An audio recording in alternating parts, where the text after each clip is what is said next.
Tværsnitsareal findes ved at sige pi gange r i anden. Vi har også f, den er så lige med fd plus f start.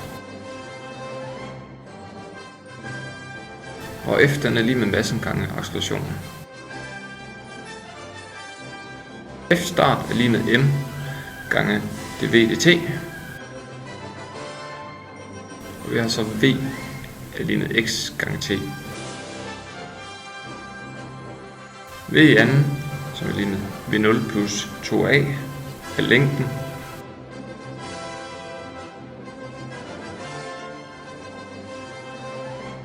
Luftmodstanden er lige med en halv gange u gange c gange a gange b i anden minus 6pi gange eta gange r gange v.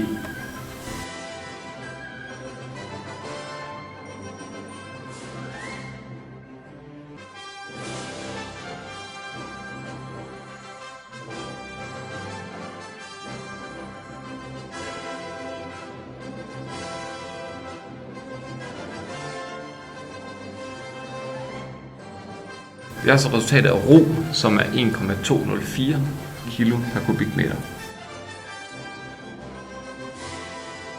Eta er lige med 1,837 gange 10 minus 8 kg per sekund. Newton, som også er lige med F, er lige med massen gange A, accelerationen.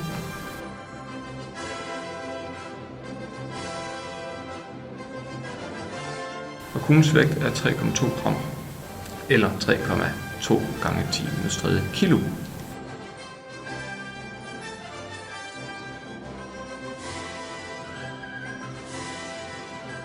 Kuglens diameter er 0,68 tommer. Omregnet til meter er den så 1,7272 gange 10 minus 2.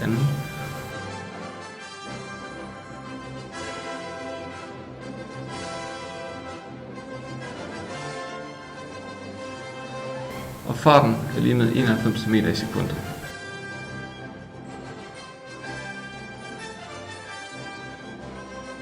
Og opstillingen af vores differentialligning vil således komme til at se sådan her ud.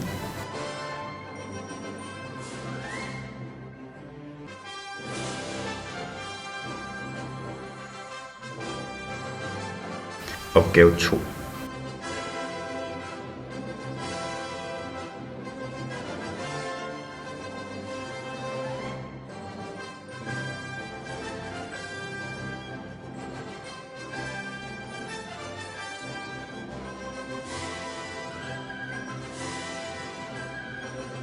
Er differentialligningen lineær? Nej, det er den ikke, fordi hastigheden er i anden potens.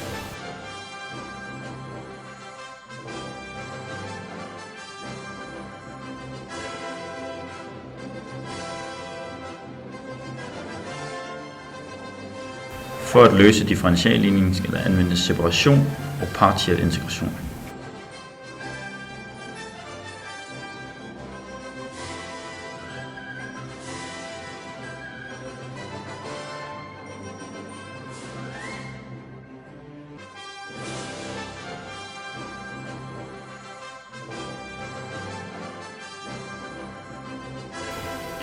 dv dt er lige med v over m gange minus rho gange c dt gange a gange v divideret med 2 minus 6 gange pi gange eta gange r.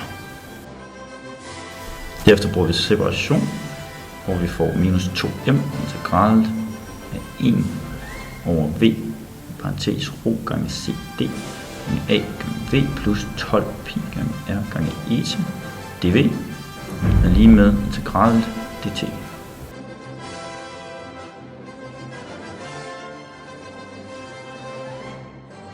Så anvender vi partiel integration på integrationen af dv. Det giver os 1 over v gange rho gange cd gange a gange v plus 12 pi gange r gange eta parentes 0 lige med a over v plus v over rho c gange a gange v plus 12 gange pi gange eta gange r.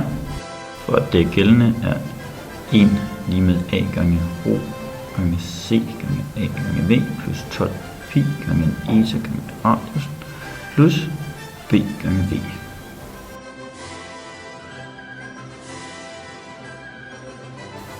Derefter kigger vi på en konstante, derfor får vi 1 er lige med a, parentes 12 gange pi gange eta gange radius, derfor giver a 1 over 12 gange pi gange eta gange radius.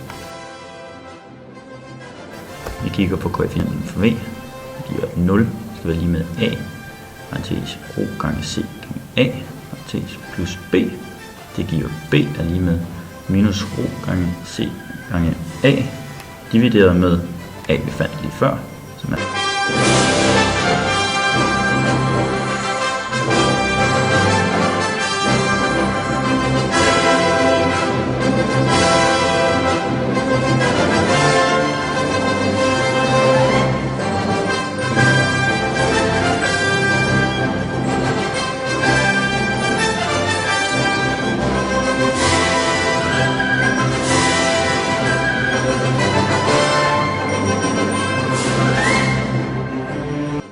Næste skridt så er, at konstanten foran pi rho cd af v plus 12 pi til r bliver ganget ud fra en parentesen, og bliver divideret med 2 minus, og en stregkerne går ind.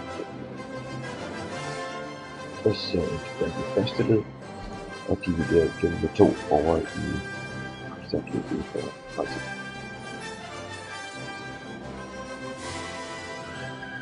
Derefter integreres andet led, og konstanterne ud fra parentesen bliver ganget over på den modsatte side, og det ganget over på den modsatte side.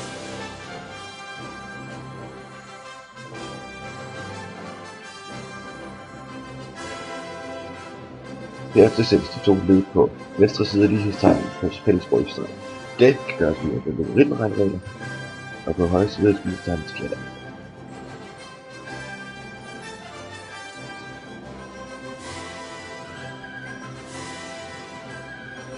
Herefter opløftes der i Eulers på begge sider af lighedstegnet for at fjerne den naturlige mulighed.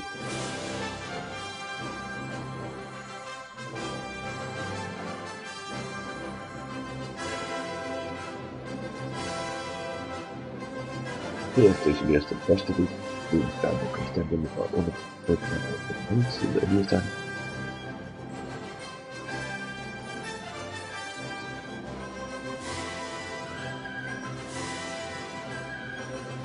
Herefter ganger første led inde i parentesen, begge led inde i parentesen, og der minus med det ene over på den modsatte side af lighedstegnet.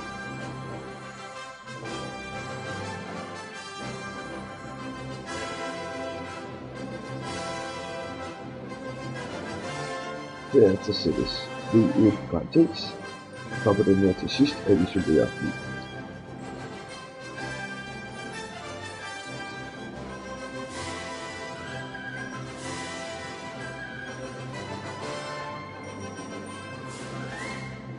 Det er i forhold til løsningen, der gør 3, som vi finder 3.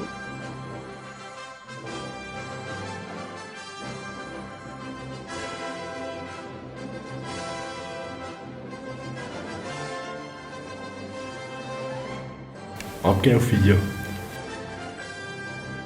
Og der skal vi så isolere C til at starte med for at finde vores konstant.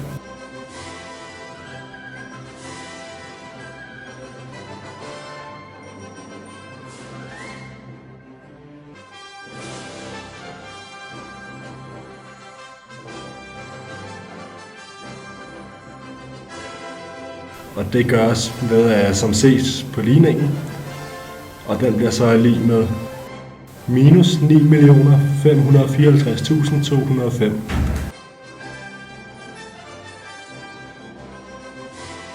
Her ses grafen, hvor VT er afbildet op af y-aksen, og T er afbildet af x-aksen. Det kan ses, at den skærer i 91 på y-aksen, og den aldrig kommer ned til 0 på x-aksen.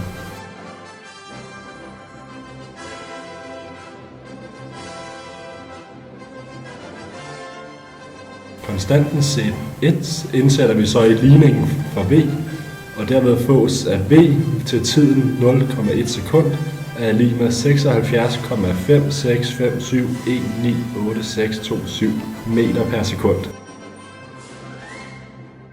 Opgave 5. Her skal vi så finde farten efter 10 meter, Og det gør vi ved at sige, at v det er lig med dx til t, som så igen er lig med den funktion af v. Og der har vi en ny differentialligning, som vi løser i forhold til x, er lig med, som kan ses resultatet, hvor der så er kommet en ny konstant på. Og så har vi så solvet for x af 0 er lig med 0, hvor vi gerne vil finde vores nye konstant C2, som så bliver lig med 1151,73. Og den indtager vi så, hvor vi solver for x af t er lig med 10 for de 10 meter, og der vil vi gerne finde vores t, som så bliver lig med 0,17757 sekunder, som vi så indsætter i formlen fra opgave 4. Og dermed får vi v til den tid, de 0,17757 sekunder, bliver lig med 73,9775 meter i sekundet efter 10 meter. Og med denne hastighed antager vi, at det stadig må gøre pisse ondt, at vi er meget følsomme.